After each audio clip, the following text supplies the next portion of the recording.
Oke, eh, apakah bisa melihat? Belum ya? Sebentar.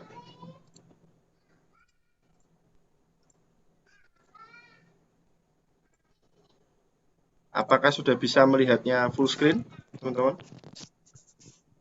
Tes, tes. Sudah, Pak. Sudah ya? Oke ya, sudah ya. Oke. Saya mulai ya. Jadi untuk pengantar psikologi persepsi dan saya akan nanti bahas mengenai apa hubungannya dengan DKV dengan lebih sedikit lebih detail daripada waktu pertemuan yang pertama kemarin. Ya. Jadi eh, pertanyaan pertama itu biasanya mengapa kita harus belajar psikologi ya. Mengapa kita harus belajar psikologi di dunia DKV. Nah, ini ada sebuah quote dari John M. Sibyl. Ya, ini seorang psikolog ya. Jadi quote-nya itu one thing only interest all human being always, and that is human being himself.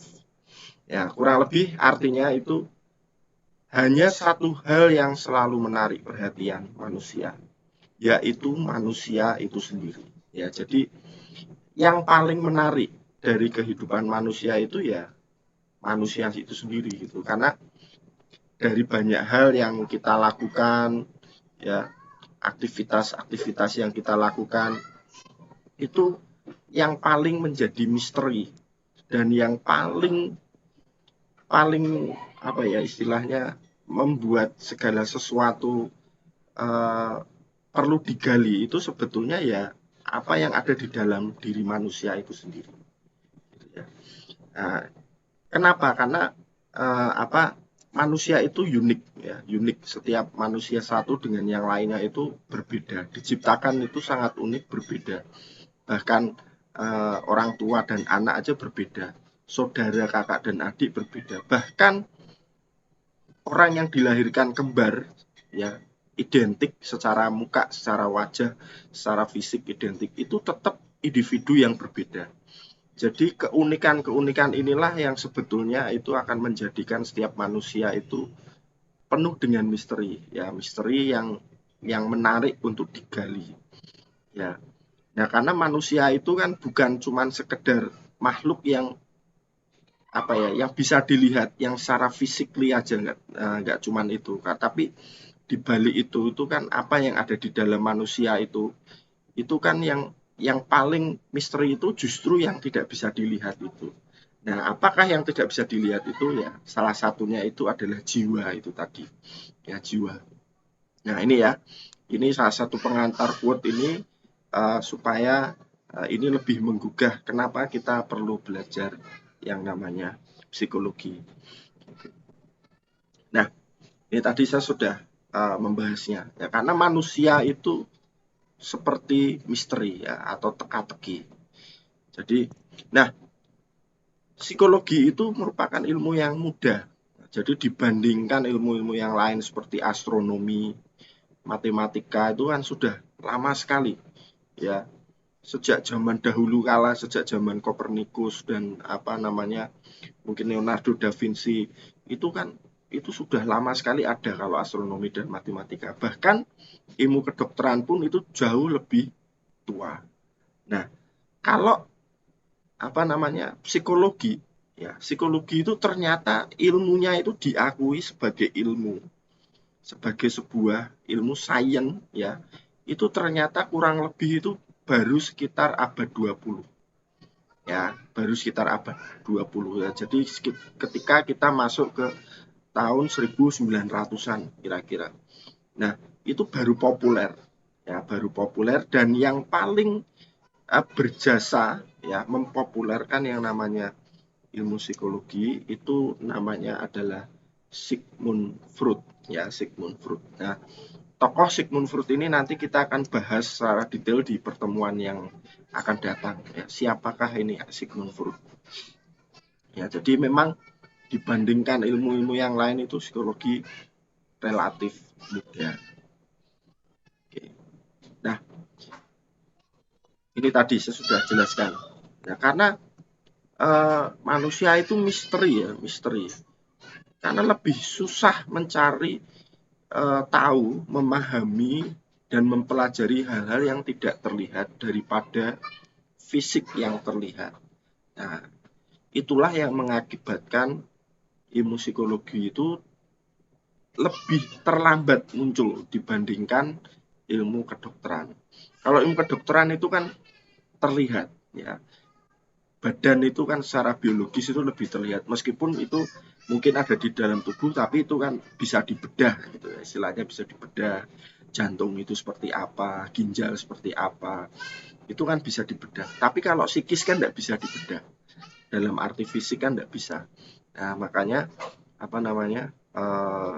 Inilah yang membuat psikologi itu relatif terlambat munculnya, itu muncul ketika setelah ilmu kedokteran, baru di abad ke-20.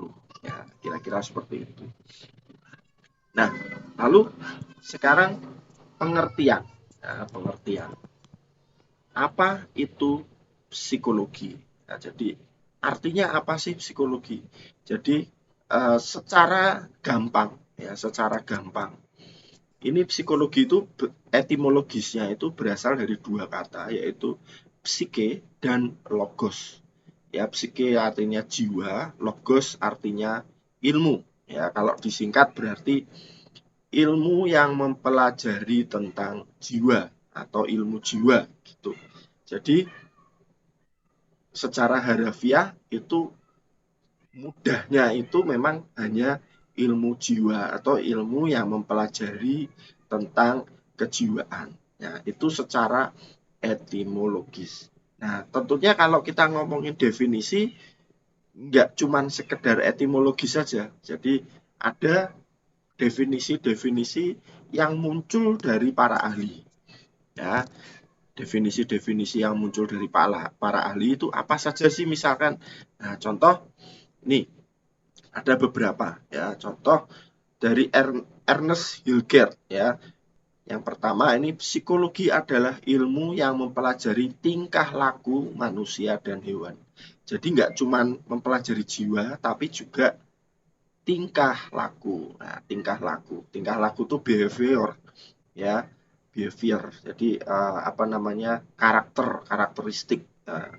Tingkah laku itu aspek jiwa yang tapi bisa terlihat ya, seperti ekspresi kemarahan dan lain sebagainya, itu tingkah laku ya. Nah, lalu George Miller ini mengatakan bahwa psikologi adalah ilmu yang berusaha menguraikan ya, kemudian meramalkan, mengendalikan peristiwa mental dan tingkah laku. Nah, ini ada beberapa detail yang kita bisa dapatkan. Yang pertama, menguraikan. Ya, kemudian yang kedua ini meramalkan. Jadi ternyata psikologi itu bisa juga untuk meramalkan. Ya. Oh, nanti kalau orang karakter A, nanti dia itu cenderung melakukan apa sih ketika dia misalnya bermasalah, misalnya menghadapi tragedi atau apa, nanti kira-kira si A ini akan bertingkah seperti apa. Itu kan meramal. Ya. Kemudian mengendalikan. Jadi ternyata ilmu psikologi juga bisa mengendalikan. Misalkan apa namanya? Oh, kalau seorang konseptor desain iklan, misalnya konseptor desain iklan untuk membuat konsumen tertarik dan membeli ya barang tersebut atau produk tertentu, itu caranya bagaimana sih? Nah, dia mengendalikan lewat sebuah konsep iklan, kemudian iklan itu bisa mengendalikan orang supaya orang membeli sesuatu. Nah, kira-kira seperti itu. Nah, ini nanti detailnya nanti ada ketika kita bahas mengenai aspek-aspek psikologi dalam iklan. Ya, nanti ya. Nah, kemudian ada lagi dari Robert Wordsworth ya. Psikologi adalah ilmu pengetahuan yang mempelajari aktivitas atau tingkah laku individu dalam hubungannya dalam alam sekitar. Nah, ini ada detail lagi nih. Ya, detailnya ini mengenai tingkah laku individu dalam hubungannya dengan alam sekitar. Jadi bagaimana sih tingkah laku kita berkaitan dengan alam yang ada di sekitar kita, termasuk orang-orang yang ada di sekitar kita, termasuk di tempat di mana kita tinggal, termasuk tempat di mana kita bersekolah. Nah, itu kan alam di sekitar. Nah, itu ya. Nah, ini contoh itu. Nah, terus berikutnya, sebentar, ini saya ada tamu ya, sebentar. Tak ambil, nanti tak ambil, tak habis, tak. Oke, saya lanjutkan lagi. Berikutnya dari Chaplin ya. Psikologi apa sih itu psikologi? Jadi psikologi adalah ilmu pengetahuan mengenai perilaku manusia dan hewan. Juga menyelidiki dan organisme dalam segala ragam dan kerumitannya ketika mereaksi arus dan perubahan alam sekitar dan peristiwa-peristiwa ke masyarakat yang mengubah lingkungan. Nah, ini ada satu hal lagi detail yang kita bisa tahu dari apa itu psikologi, yaitu mengenai reaksi. Ya, reaksi. Bagaimana reaksi kita manusia, bagaimana reaksi psikis kita dalam menghadapi perubahan alam, peristiwa-peristiwa yang ada di sekitar kita. Nah, kemudian yang terakhir ini ada psikologi adalah ilmu pengetahuan yang berusaha memahami perilaku manusia, alasannya, dan cara mereka melakukan sesuatu dan memahami bagaimana makhluk tersebut berpikir dan berperasaan. Nah, ini ada beberapa aspek lagi nih. Contohnya yaitu dalam Henry Gleitman ini ngomong tentang bagaimana makhluk atau manusia berpikir dan berperasaan. Nah, ini ya. Nah, ini tadi beberapa definisi mengenai psikologi. Nah, ini. Nah, psikologi itu dibagi ya, secara disiplin ilmu itu dibagi menjadi dua. Jadi yang pertama itu adalah psikologi sebagai akademis ya, atau ini bahasa gampangnya psikologi sebagai teori ya, akademis atau sebagai teori, dan psikologi sebagai terapan. Nah, ini dan ini berbeda ya. Psikologi sebagai teori dan sebagai terapan ini berbeda. Nah, kalau misalnya bidang yang dipelajari oleh psikolog akademis ya. Nah, ini psikolog akademis ini seperti misalnya saya ini saya ini bukan psikiater ya. Saya bukan psikiater, tapi misal saya belajar psikologi tapi teori ya, teori. Nah, yang dipelajari ini mengenai persepsi, kognisi ya, seperti proses penyerapan pengetahuan, emosi, kepribadian, dan hubungan interpersonal. Tetapi bersifat teoritis ya, pengetahuan, knowledge, bukan praktis. Nah, jadi knowledge dan praktis itu berbeda. Nah, kalau yang terapan, ya, terapan itu psikologi yang bersifat praktis ya, atau implementatif. Kalau bahasa gampangnya profesi psikologi sebagai terapan itu berarti dia seorang psikiater. Ya, psikiater. Misalnya ini ya. Misalnya keluarga, pendidikan, pekerjaan, juga perlakuan terhadap permasalahan kejiwaan manusia. Jadi kalau psikolog psikiater ya, psikolognya psikiater itu dia ngobatin orang yang sakit jiwa ya. Ya bisa memberi resep, kemudian dia menterapi keluarga yang bermasalah. Ya, kemudian menjadi bimbingan konseling dalam pendidikan dan pekerjaan. Misalnya di sekolahan itu misalnya. Kan ada BK, guru BK, atau di pekerjaan ada HRD ya, dan sebagainya itu. Tapi yang lebih bersifat terapan ya, praktis. Nah, kalau psikologi yang tadi yang akademis atau teori ini dia nggak bisa seperti ini. Jadi ini tolong dibedakan. Nah, yang kita pelajari itu yang teori, bukan yang terapan. Nah, jadi kalau tentunya nanti tidak ada yang namanya kita belajar mengenai resep-resep, bagaimana menyembuhkan orang dengan gangguan jiwa, itu kan enggak. Jadi itu pekerjaannya psikiater, itu bukan di psikologi persepsi ya. Nah, kemudian ada beberapa sub bidang ya. Misalnya ini ada psikologi pengembangan sumber daya alam, psikologi olahraga, kesehatan, industri, psikologi media, hukum, dan psikologi seni. Ya, banyak sekali. Nah, itu tadi yaitu pengertian psikologi. Nah, lalu persepsi itu apa? Kan kita kan mata kuliahnya namanya bukan psikologi toh, tapi ada psikologi persepsi. Ya, psikologi persepsi. Nah, kalau persepsi itu artinya secara etimologi itu berasal dari kata perception, ya, atau bahasa Latin itu dari kata perceptio atau percipere yang artinya menerima atau mengambil. Jadi persepsi itu adalah artinya menerima atau mengambil. Contoh misalnya, ya, yang menerima apa sih? Yang menerima adalah indera. Jadi indera yang kita miliki itu menerima sesuatu. Contoh mata, indera penglihatan mata. Misalnya mata itu melihat ada sesuatu, ya, ada sesuatu di depan kita, misalnya pemandangan yang bagus. Nah, pemandangan ada gunung, ya, yang sangat bagus. Kemudian yang kita lihat itu kita terima, kita persepsikan. Oh, gunungnya ini luar biasa. Oh, keren gitu. Oh, mantap sekali, bagus sekali. Nah, itu misalkan. Nah, tapi yang kita terima nggak cuma penglihatan saja ya, tapi segala sesuatu. Indera yang lain, misalnya contoh indera perasa atau indera peraba lah, kulit misalnya. Ya, kita lagi jalan, kemudian kita ada yang menepuk punggung kita. Ada yang menepuk punggung kita. Nah, itu berarti kan kita menerima. Menerima apa? Rangsangan, stimulus. Berupa apa? Tepukan punggung. Nah, kemudian kan kita menerima, kita mempersepsikan. Oh, ada yang menyapa. Nah, misalnya seperti itu. Tapi kan persepsi ini kan kadang beda-beda. Seperti orang menepuk punggung tadi kan beda-beda. Yang namanya persepsi beda-beda. Ada yang bisa dipersepsikan atau diterima sebagai oh menyapa. Tapi ada juga bisa diterima sebagai oh ini kayaknya tidak sengaja. Nah, tapi juga bisa dipersepsikan sebagai oh ini nantang misalnya.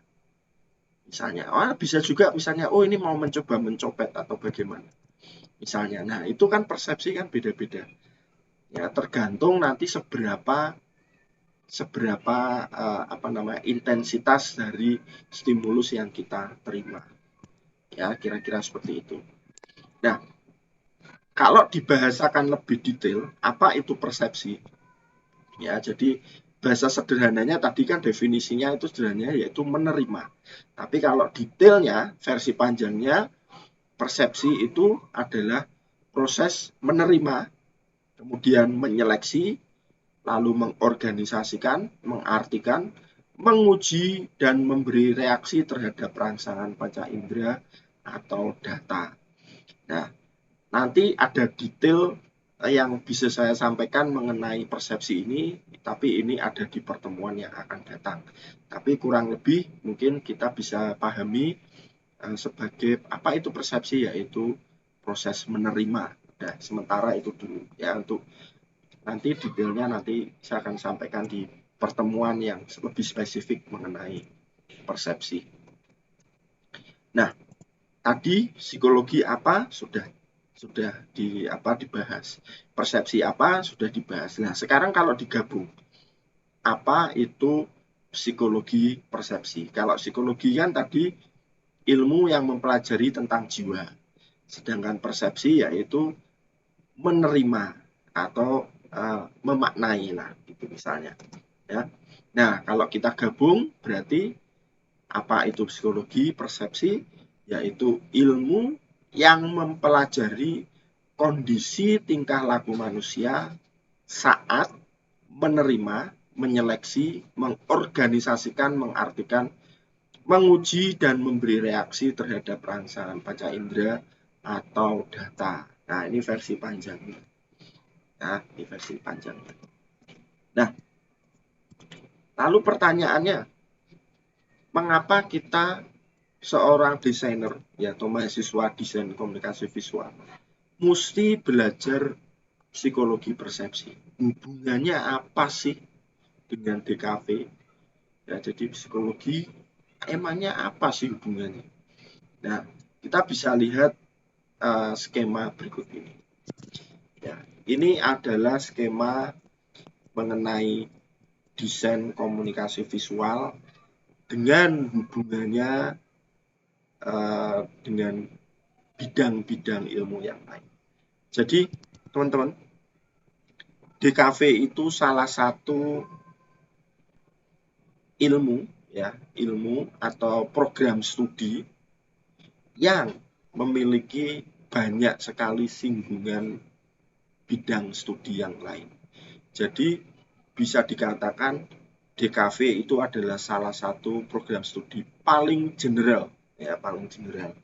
Kenapa kok bisa dikatakan general? Karena di dalamnya ada yang pertama misalnya ada bahasa. Ya, seorang desainer kan belajar bahasa. Gimana bahasanya? Nah, ketika kita bikin script writing, copywriter ya, ketika bikin iklan, headline-nya apa, subline-nya apa, body copy-nya apa, itu kita belajar bahasa. Nah, tentunya selain itu, DKV juga berhubungan dengan teknologi dan komputer. Ya, pasti. Ya, kita kalau mendesain, kita membutuhkan komputer. Kita membutuhkan kamera. Ya, kita nyuting, kita mengedit, ya kita membuat desain misalnya pakai Corel Draw atau Photoshop, itu kita sudah ngomongin komputer dan teknologi.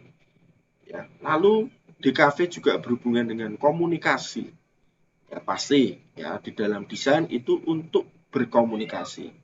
Ya, lalu ada juga seni rupa pasti, ya karena seorang desainer harus belajar mengenai artistik, ya bagaimana membuat ilustrasi, membuat gambar, membuat foto, ya belajar nirmana dan sebagainya. Lalu ada ekonomi, ya pasti di dalam periklanan juga kita mempelajari mengenai ekonomi dan manajemen, ya. Lalu ada sosial budaya, ya mengenai filsafat estetika, ya filsafat estetika. Lalu ada misalnya mengenai gaya desain, antropologi dan lain sebagainya. Misalnya feminisme, ya misalnya seperti itu. Nah, tentunya juga DKV bersinggungan dengan psikologi. Ya, kenapa kok belajar psikologi? Nah, karena nanti misalnya membuat iklan yang berkaitan dengan segmentasi. Ya, segmentasi.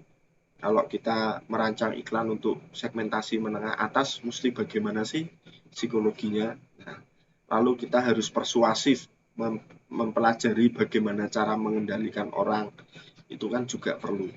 Ya, mensugesti dan lain sebagainya. Ya, ini ya.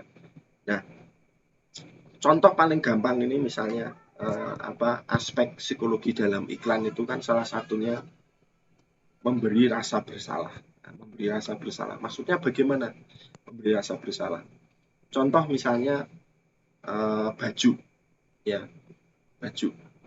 Baju kalau zaman dulu baju itu untuk dipakai untuk melindungi, selesai. Ya, kemudian ada muncul produk baru. Ya, bajunya itu bagus. Harus bagus, ya baju itu harus harus artistik. Nah, akhirnya muncullah iklan baju yang bagus. Nah, tapi kemudian ada produk lain, baju itu nggak cuman melindungi, tapi juga harus nyaman dan harus bagus. Nah, lalu muncullah iklan, ini loh baju harus bagus, harus melindungi, harus nyaman. Nah, lalu kemudian ada produk lagi, nggak cuman itu. Nah, produknya itu pembersih. Baju itu harus melindungi, harus bagus, harus nyaman, juga harus bersih. Nah, muncullah iklan pembersih, ya iklan sabun dan lain sebagainya. Ternyata itu masih juga nggak cukup. Kita masih merasa bersalah terus. Kenapa? Karena muncul yang namanya pewangi, ya. Jadi ternyata kebutuhan kita nambah lagi, tersugesti lagi, nambah lagi. Baju itu harus melindungi, harus bagus, harus nyaman, harus bersih. dan harus wangi. Nah, harus wangi. Tapi ternyata itu juga nggak cukup. Muncul lagi harus lembut. Ya, kemudian nanti muncul lagi harus putih. Ya, putihnya itu juga harus yang putih yang berkilau misalnya. Dan terusnya. Kalau misalnya warnanya juga harus bagaimana. Nah, itu kan iklan itu kan salah satunya mensugesti itu mengenai bagaimana kita kebutuhan kita itu tidak pernah selesai dan akhirnya memberi rasa bersalah kita. HP kan juga gitu. Kalau HP-nya nggak bagus kita kayak merasa bersalah. Kalau HP-nya nggak canggih kita merasa bersalah. Nah itu efek dari iklan. Nah makanya kita belajar nanti hal-hal seperti itu. Nah lalu kita meninjau kembali definisi DKV. Nah kenapa kita perlu belajar psikologi dengan meninjau kembali definisi DKV. Jadi DKV itu kan art of communication, jadi seni dalam menyampaikan pesan. Nah, menggunakan bahasa rupa, bahasa visual, nah, yang disampaikan media berupa desain. Nah, ini tadi saya sudah jelaskan ya. Jadi iklan yang kita buat dengan bahasa rupa itu macam-macam ya, berupa video, berupa iklan poster dan lain sebagainya. Dan itu salah satunya mensugesti kita untuk kebutuhan baru. Nah ini. Nah terus kemudian dengan tujuan menginformasikan, lalu mempengaruhi hingga merubah perilaku target audiens sesuai dengan tujuan yang diinginkan. Tujuannya apa sih? Kalau target audiens, ya misalkan membeli sesuatu, kalau iklan komersial. Ya kalau iklan layanan masyarakat mungkin dia berbeda, bukan membeli sesuatu tapi bisa melakukan sesuatu. Atau sebaliknya, iklan layanan masyarakat juga bisa untuk kita supaya tidak melakukan sesuatu. Nah, itu kan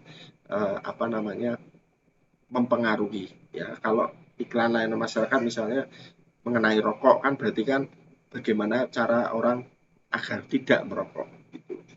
Ya itu misalkan contoh. Ya.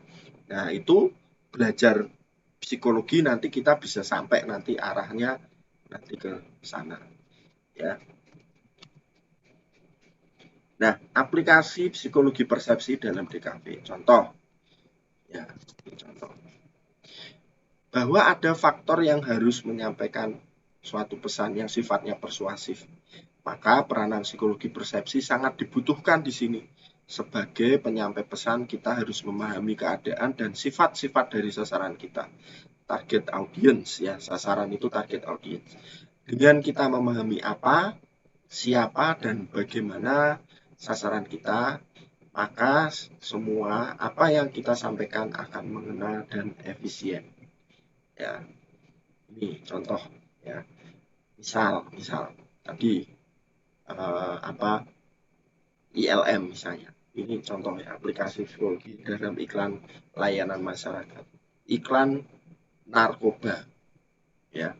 Kalau orang yang nggak memahami psikologi, biasanya bikin iklan narkoba itu kan pasti iklannya kan mesti gini bunyinya. Say no to drug. Ya, say no to drug. Atau katakanlah jangan mencoba-coba narkoba misalnya. Seperti itu. Atau dilarang memakai narkoba misalnya seperti itu. Itu kalau orang yang nggak tahu psikologi. Padahal dengan orang yang dengan bahasa seperti itu tidak akan pernah sampai maknanya. Ya, jadi dalam psikologi itu ada salah satu pendekatan namanya logika terbalik.